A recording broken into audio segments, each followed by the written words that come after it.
ഐക്യജനാധിപത്യ മുന്നണിയുടെ ഗവൺമെന്റ് അധികാരത്തിൽ വന്നാൽ EMS ഭവന പദ്ധതി പിരിച്ചുവിട്ടതുപോലെ ലൈഫ് ഭവന പദ്ധതി പിരിച്ചുവിടും. പിരിച്ചുവിടുമോ? പിരിച്ചുവിടും. വീട് എന്ന് പറഞ്ഞത് സത്യത്തില് എനിക്കൊരു വിദൂര സ്വപ്നമായിരുന്നു. എന്റെ അമ്മ പറയും, ഞാന് 1ാം ക്ലാസ്സിൽ പോണ സമയത്താണ് ഞങ്ങളെ പഴയ വീട് തകർന്നതെന്ന്. അന്ന് തൊട്ട് ഒരു 15 വർഷത്തോളം ഞങ്ങൾ ഷെഡിലായിരുന്നു, അടച്ചുറപ്പില്ലാത്ത വീട്. എന്റെ ആഗ്രഹം പഠിക്കണം എന്നുള്ളതായിരുന്നു, ഭാഷ പഠിക്കണം. പക്ഷെ ഞങ്ങളെ പ്രദേശത്ത് ഭാഷ പഠിക്കാനുള്ള സൗകര്യമില്ല. പിന്നെ എനിക്ക് അഡ്മിഷൻ കിട്ടുന്നത് കോഴിക്കോടാണ്.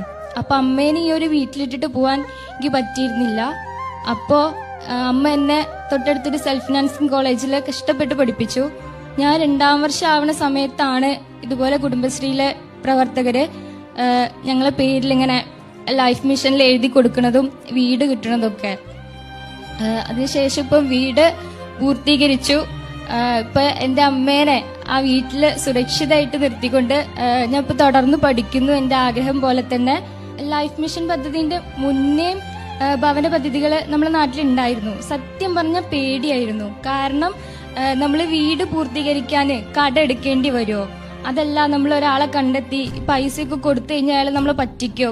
പിന്നെ വേറൊരു കാര്യം, മുമ്പ് വീട് തരുമ്പോ നമുക്ക് ആദ്യം തന്നെ നമ്മളെ കയ്യിൽ പൈസ വേണമായിരുന്നു. പക്ഷെ ലൈഫ് ഭവന പദ്ധതി ആദ്യം നമുക്ക് പൈസ തരുന്നുണ്ട് തറ വെക്കാനുള്ള. അപ്പൊ ഒരു കാരണവശാലും നമ്മള് കട എടുക്കേണ്ട ആവശ്യമൊന്നുമില്ല.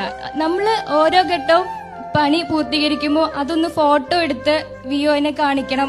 അതുപോലെ ബാങ്കിൽ പോയിട്ട് പൈസ ഒപ്പിട്ട് വാങ്ങിയിട്ട് അത് കൊടുക്കണം. ഈ ഒരു കാര്യം മാത്രമേ ഈ ഒരു വീട് നിർമ്മാണ പദ്ധതിയിൽ ഞാൻ അറിഞ്ഞിട്ടുള്ളൂ.